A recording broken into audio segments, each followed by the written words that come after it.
courts are hesitant to enforce post-employment restraint of trade clauses because they, to a degree, inhibit liberties of the employee. The employer must have a legitimate interest which it intends to protect with the restraint of trade clause. The most common types of interests in employment contracts include confidential information and trade secrets, customer connection, staff connection.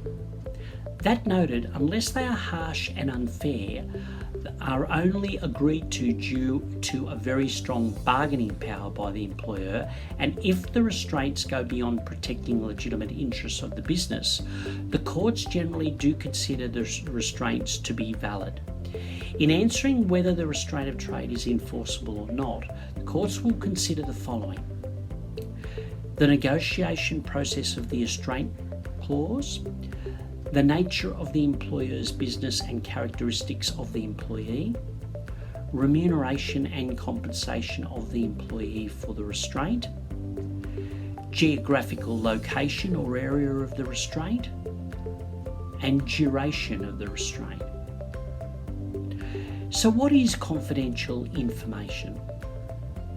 It's well established that an employee's access to confidential information and trade secrets may sustain the enforceability of a post-employment restraint. As the case of John Fairfax and Burt detailed, however, it can be difficult to ascertain what information is confidential and what information isn't in the workplace.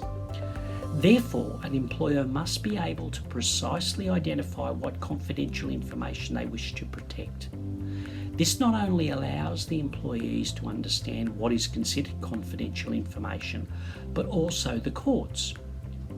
Whether information is considered confidential is dependent on various factors, including whether skill and effort were necessary to obtain the information, whether the information has been guarded by the employer and is not readily available to employees without considerable effort or risk, whether it was plainly made to the employees that such information was regarded by the employer as confidential, whether the usages and practices of the industry would support the notion that such information was considered confidential, whether the employee in question was permitted to share the information only by reason of their seniority or high responsibility within the organisation.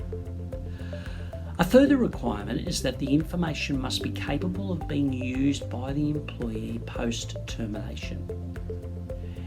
Examples of confidential information include the prices charged by an employer to each of their customers, the profit margin of an employer for each sale of any particular product, details of an employer's marketing and advertising strategies, an employer's business strategy, tactical plans. A restraint of trade clause in an employment contract can be used to restrict an employee's ability to take away customers from their previous employer if the personal relationship between the employee and customer was established during their employment. If you would like to protect your business, please contact our team of experienced lawyers who can draft an employment contract for you containing a restraint of trade clause. If you'd like to know more about employment law or you need help in this area, please contact us. You're welcome to email us at info@quinns.com.au. We'd love to get your feedback in relation to Quintessential TV, so please like, comment and subscribe. We look forward to seeing you all again next time. I'm Michael Quinn. Bye for now.